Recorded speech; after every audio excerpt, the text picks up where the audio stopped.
Alrighty boys, so I got something pretty interesting to share with you guys today. It's going to be a Treat Toad Hero Rabbit Dinosaur deck. It's pretty interesting. I haven't seen anything like this in a while, and it really just abuses a rank 4 game mechanic. I mean, look at this field, alright? Like, looking at this, most decks are going to be like, yo, you've got so many negations, I'm out, because that's kind of what Yu-Gi-Oh! Does come down to. And you can do it a lot of different ways, but let me go ahead and share some replays with you guys, and then I'll give you guys deck profile if you want to mess around with this fun little deck. I don't think it's going to be super high tier, because, you know, opening up with the rabbit is definitely key in it, and when you do that, you could definitely do other things with the deck when you have Gem-Knight Fusion, or the Brilliant Fusion. Gem-Knight Fusion not in here, but Brilliant Fusion can be a really good addition to this deck, because with these vanillas that you might draw into, which you don't really want, you at least have access to other things when you have the double normal summons, so you can go ahead and exceed into like Bahamut Shark, which is pretty much the card that you're going to be spamming. And you know, Bahamut Shark has that downside where it can't attack. Well, if you activate Soul Charge, don't worry about that anyways. And Logia and Dolka are still one of the strongest rank 4s in the game. Specifically Dolka. I feel like Dolka is probably one of the best rank 4s. But, you know, not every deck can make it. So at that point, you know, you do have those problems. But for the most part, Dolka is still a very strong card. And a lot of decks will just lose at the sight of a Dolka turn 1. Because you get to negate 2 cards' effects. And sometimes you need 2 cards to make that 1 card, which would even force the Dolka to even negate once. So unless they open it up with like Regeki or Dark Hole, which most decks aren't really even playing now, you're looking at a pretty decent deck potentially. But you guys can let me know your thoughts on this. I think if I had the option to go for a first turn play, it probably would be Dolka, just because it's really strong. And even though Bahamut Shark can't attack, you still have a Treat Toad that can attack, and then you can technically take your opponent's cards and use them for yourself. Obviously, Treat Toad is normally only seen in, like, you know, other obscure decks. I know that I made a deck before called the Ice Barrier Frogs, but I feel like this is probably a little bit better. It's a very aggressive deck.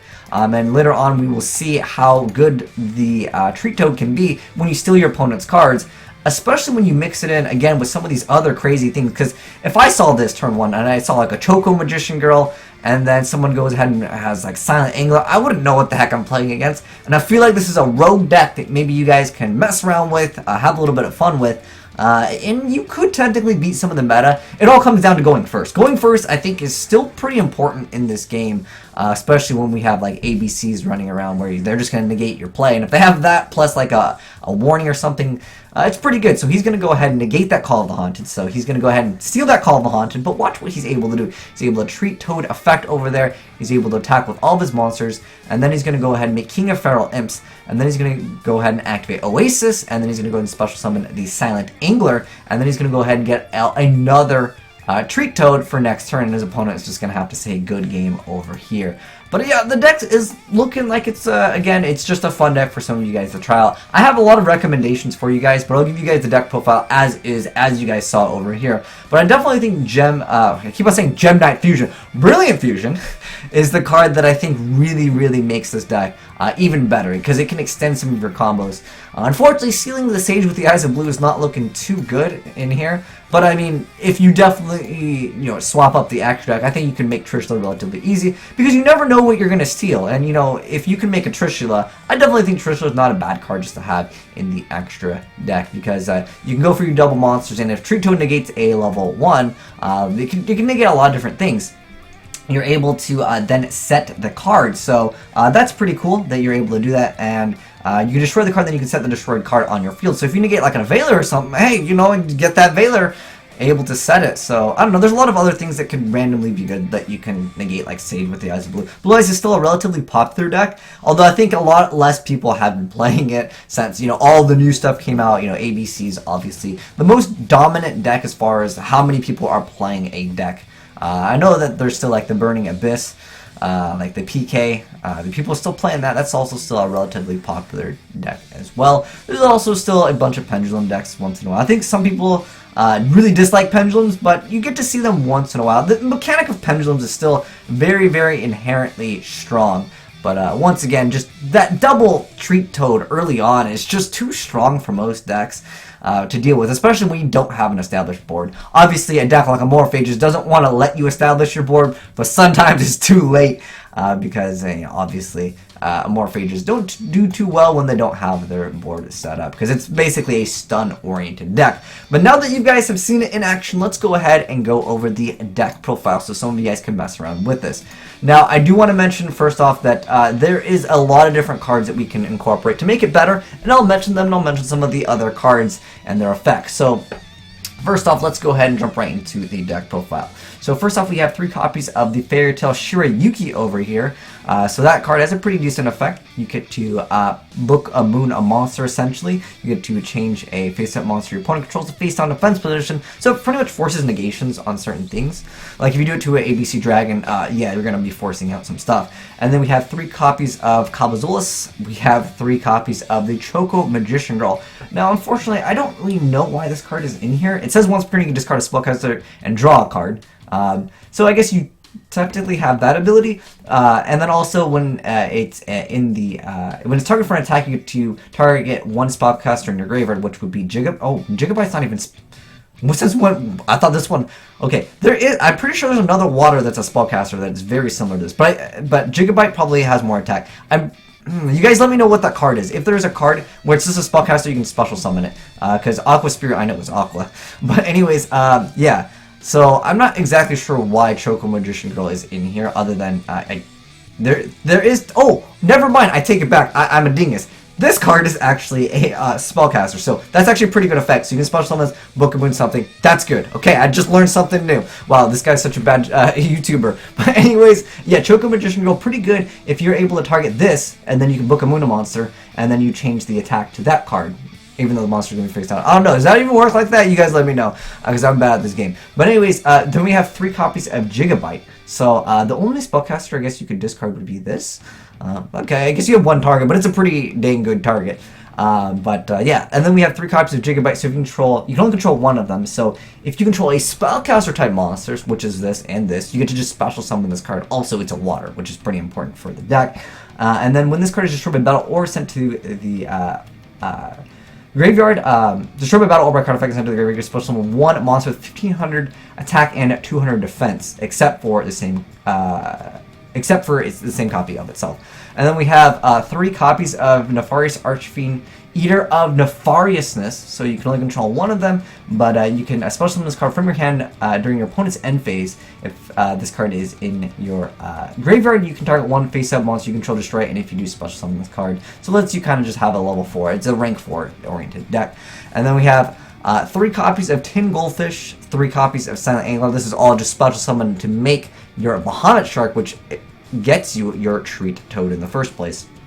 So this one, on this card's normal summon, you get to special summon 1 level 4 monster from your hand, and we have 3 copies of Silent Angler. So if you control 1 monster, you just special summon it, but you can't special summon other monsters from your hand for the rest of this turn. So that means, I'm sorry, Bulbman, you can't be special summoned that way. But anyways, if this is the only card in your hand, you could special summon it from your hand. And this card is special summon, you could control 2 cards. You must control no other cards and have no other cards in your hand to activate and to resolve this effect. It probably won't come up that often, but when you do, it is the most hype thing ever to Bubble Man come back. Like if you go Bubble Man, draw 2, draw like Soul Charge, or something crazy, you can go off, and it's just amazing to see when that kind of stuff happens.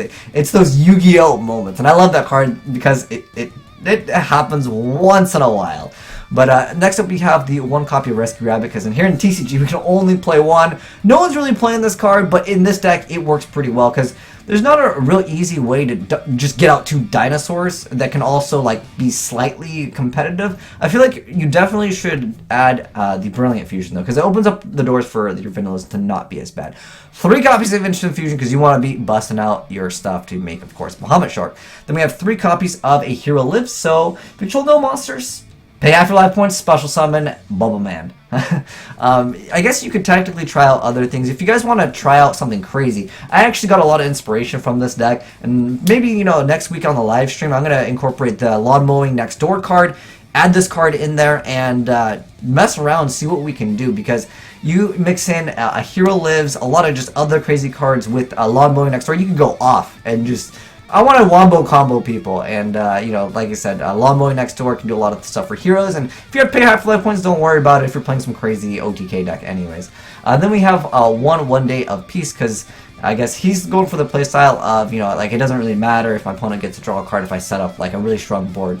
But I've always not liked this card unless it was in some type of very cheesy kind of a deck, and I don't feel like this is necessarily needed, but nonetheless it is indeed here. But you guys can swap that out again for like Brilliant Fusion. I think Brilliant Fusion is just a really good card. Then you have Soul Charge because you have access to, you know, shutting down your opponent. 1 Upstart, 3 copies of Oasis of Dragon Souls, and 3 copies of Call Haunted to just extend some of your combos. And you know, this card is a pretty good card. As far as extra goes, we have 1 Norden, 3 Rare Fish, they don't do anything. And then we have 3 cards of Bahamut Shark, 1 King of Feral Imps, 1 101. This is actually an important card if you guys didn't catch it from the video because it's an Aqua, and also it's probably one of the better rank 4s. It is also an Aqua. Then we have Cassell, we have Lagia, 1 Dolka, and 3 copies of Treat Toad. Alternatively, you can run a Daigusto Emerald because you can go through your cards a little bit fast, and maybe, you know, you can recycle that rabbit later on if you know, happen to draw into 2 of these and then you don't have access to Rescue Rabbit. Maybe. It's an obscure kind of card. I feel like if you make 3 Treat Toads, you probably should have won. If you actually had 3 Infusion, you should have won. So I feel like at the end of the day, you probably could drop some of these cards, and these could be some cards that you could drop just as a suggestion. As far as other cards that I can recommend to you guys, Aqua Spirit isn't a bad idea. You banish a water monster, and then you get to special summon it, and it's got 1600 attack. Plus, it's an Aqua, so again, that's kind of another target for a Treat Toad to use for its effect. I want to try something crazy. I'll probably, like I said, do it next week. I want to try out 3 Potted Computer, 3 Lawnmower Next Door, Brilliant Fusion, crazy cards, and just make a crazy. I want to make a hero frog deck. I don't know about the dinosaurs because I feel like Potted Computer manages like the wrong ones. We're gonna have a bad time.